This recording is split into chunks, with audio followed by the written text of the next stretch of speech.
You must be new. First day. You'll do fine.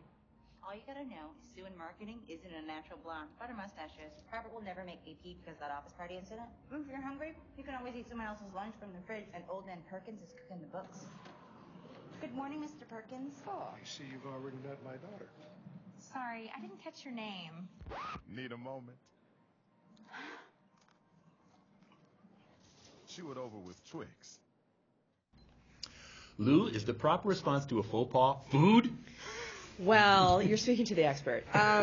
No, I don't think it is, but I think this commercial really reinforces that message, even though it's kind of secret and a little bit sneaky. But what happens in the elevator? She messes up, she makes a faux pas, she embarrasses herself, and immediately she shoves 2 Twix in her face to shut her up. I mean, I don't want to get crazy here because you can really go a little bit nuts with this kind of thinking. But at the bottom line, you know, it is a message that says when you mess up, put something in your mouth. When things aren't going right, put something in your mouth. And it's kind of, I mean, it's pervasive in this ad, I think. If you fail, indulge. If you succeed, indulge. I like indulge, that. There's a marketing system. Exactly. I actually, I had some problems with this commercial because I couldn't figure out if we were supposed to identify with the protagonist or not. On the one hand, we've all made horrible mistakes like that and done embarrassing things, but she's, you know, a terrible gossip and she's been stealing food and she's kind of a bitch, really. So I can't figure out if we're supposed to identify with her, feel some kind of schadenfreude towards her. You know? Who's the relational character? It's hard to tell. Yeah, you can't really. Yeah, no, I think that's the key question because I think it invites identification with the Twix eating woman. But you know, one of the things that sort of stands in the way of that is the fact that she's an Asian actress, and you read her against a whole history of Asian women's representations in the media as this kind of model minority. I mean, she's not a model minority. She sort of steps outside of this long history of Asians as model minorities in the media. It's confusing. That's what I'm trying to say to you. This ad is really confusing. It doesn't know where it wants to go. Why was it confusing? You're the answer, woman. I didn't find it confusing at all. I had actually a pretty sinister read on this ad, and I saw a lot of power in the ad, and so you see a lot of symbols of power in terms of an elevator, corporate ladder, going up to the top of this corporate ladder.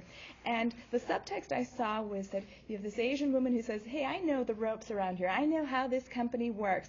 Just take it from me. And by the way, she's speaking to a tall, blonde woman wearing pink and wearing pearls who's just the epitome of what glamour is. And then her dad walks in, and they have power, and the person with the more illegitimate power, she's shoved out. Get out of get out of this elevator. Mm-hmm. You don't belong here. And that's what I saw in that ad. I found it really shocking. You said illegitimate power, because I sort of read it the same way, that there's almost a classic triangle of 3 different types of power. I mean, there's studies about bases of power, where there's coercive power, there's expert power, there's referent power, and there's other types of power like that. Clearly, the Asian woman is trying to establish her expertise as a coworker. I can show you the ropes. Mm-hmm. Clearly, the old man has coercive power in that he can, fire you and take away your paycheck. It's not clear until the moment of the reveal that the woman has referent power and that she can ask her daddy to fire you. She can be the tattletale, and that triangle just folds in on itself to make a really potent drama. But you know what?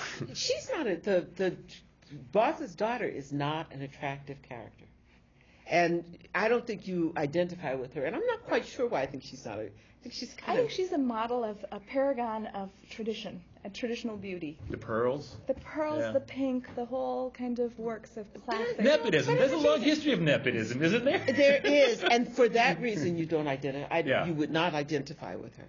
Yeah. I don't think.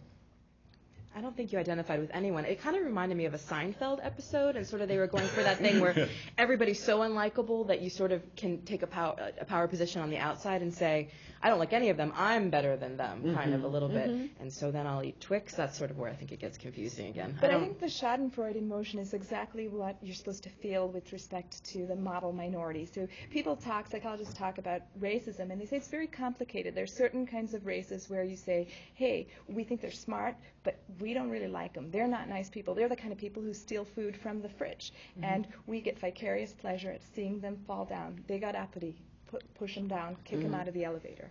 And that's the Schadenfreude that's going on. And actually, I thought the best possible ending is if she actually fell down the elevator shaft to certain death, but the caramel chewiness of the Twix bar saved her life. Oh, God. a multi-facility product. Anyway, time for our exit question. What did Robert do at the office party to guarantee he'll never make VP? Tim? Well, I wasn't invited, John. Leola? He bit off the head of a chicken. I don't know what he did. Tanya? He was making out with that lady with the mustache. Of course. Lou? And I think he did a really authentic version of It's Raining Men and office karaoke. I think he made a Freudian slip and referred to Mr. Perkins as Mr. Skilling. That's all we got time for. Come play with us again next week on Mental Engineering. Right on.